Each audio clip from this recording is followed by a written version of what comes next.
They don't want what we know out there.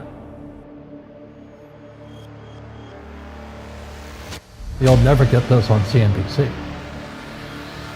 But our school system will never tell us that, because they're part of the process. Fake money, fake teachers, fake assets. I know the game of the rich. My rich dad taught me. You know it because you're the banker. The bankers and the rich play is different than what they teach you in school. All over the world, what does school teach you about money? And the answer is nothing. And that's not a mistake. That's not an accident. I knew that. Most people know that. The way to keep the poor and middle class working hard is never teach them what the rich know. So if you read Rich Dad, Poor Dad, which came out in 1997, it's what the rich teach their kids about money, the poor and middle class do not. Poverty hurts. I mean, I don't like it. And I don't like that our academic system's so corrupt. You know, we know the banking system's corrupt. We know politics is corrupt. But academics is just as corrupt. I mean, one thing if it's the banking and the politics, but this is where we send our children and we trust them to do the right things for them, and yet they're being not taught something so fundamental. Like you asked your dad when you were a kid, Dad, you asked your teacher, when are you going to teach us about money? And it was just never. Well, never. And they'll never will. You know something. What do you know? Share it. What is financial education? It's not get a job, work hard, save money, and invest in a well-diversified portfolio of stocks, bonds, mutual funds, and ETFs. The financial industry is two things, debt and taxes. In 1971, Nixon took the dollar off the gold standard, and the US dollar became debt. And we still tell kids to go to school, get a job, work hard, save money, and get out of debt. Now, who tells them to do that? That's the most ridiculous thing there is. The book starts and it says, lie number 1, saving money will make you rich. Yeah, it never will. You know that. All taught that as kids. Why would you save it and why would you work for it if they can print it faster than you can work for it? Why do you keep saving when they're printing it? The rich don't work for money. Don't you touch that stuff. It's very subtle, right? Yep. They don't say, I'm going to train you to be a worker bee the rest of your life, but they educate you in a way where that's what you come out. Right. What was he trying to do those first few months were you working for him? What was he trying to get across to you? Because he taught you the hard way about money. And she says, if you're going to be successful in your life, you've got to find the best teachers. And a great teacher is somebody who comes from the inside, not the outside. But in school, you don't know if your instructor is for real or not. That's where the fake teacher comes from.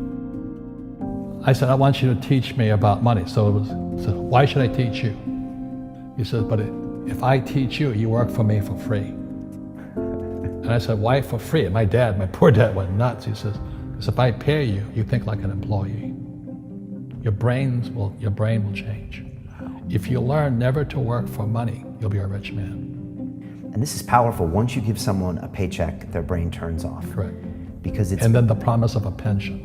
Right. And job security. Which is kind of a paycheck in disguise. Correct. After you stop working. Give the man a fish, eats for the day, teach him to fish, eats for a lifetime. And most poor people confuse assets for liabilities. They think their home is an asset, it's actually a liability. Right.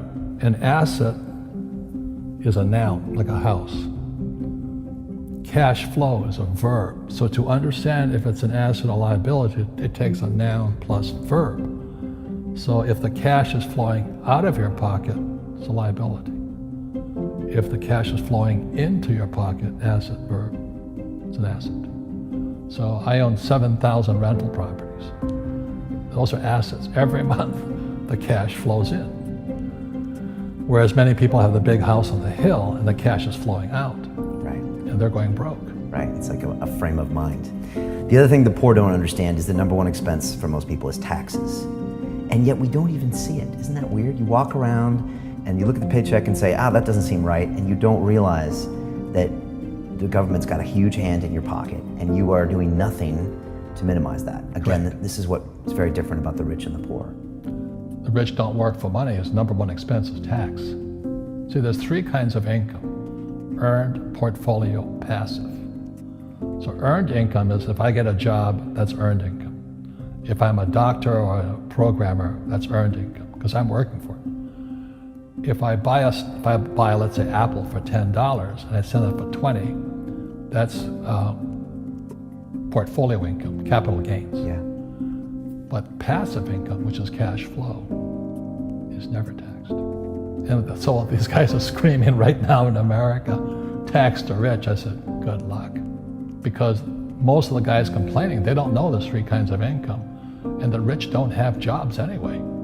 They have assets. And so the average schmo out there, poor guy, sent the kid to school. They don't learn this. You see, very few people will buy what I do, make $1 million and pay zero tax. And my rich dad taught me that playing Monopoly. That's how it started. 4 greenhouses, 1 red hotel. Or the McDonald's formula. I write about it here. McDonald's, Ray Kroc. Yeah. McDonald's is in the real estate business. So they sell hamburgers, but they buy real estate, so they pay no taxes. This guy Bezos, he's $16 billion. How much tax did they pay on that $16 billion? Zero. And that's all legal. Anyone can do it. Everybody can do it. But most people lack the education. So once you learn how to use debt as money, you can never say, I can't afford it. You see, because the banks will give you, so the banks, after the crash of 2008, the banks gave me $300 million tax-free. When I asked the average guy, I said, why don't you use debt? They can't even get a loan. Because their scores, their FICO scores, I don't know if you have them here, are so bad. The school teachers will never tell you that because they don't know it. My poor dad never knew that. You don't know if something is an asset or a liability until you can see which way the cash flows. So a house, is it an asset or liability? Well, if it's taking money from your pocket, it's liability. If it's putting money in your pocket, it's an asset. The US government wants me to provide housing, wants me to provide jobs, wants me to borrow money because that's how money is created through debt. I get huge tax breaks. Everybody can do the same thing if they had the financial education to do it. If people understood the tax code, we'd be more prosperous. But can poverty be passed through genetically? Yes. Because it's some type of way of thinking. It's an attitude. An attitude. It's very simple. When people ask me, how do I stop it? I just say, never say, I can't afford it.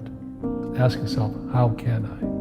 The reason I have so much money is because I don't say I can't do it. I just go, how can I do it? And I just go and do it.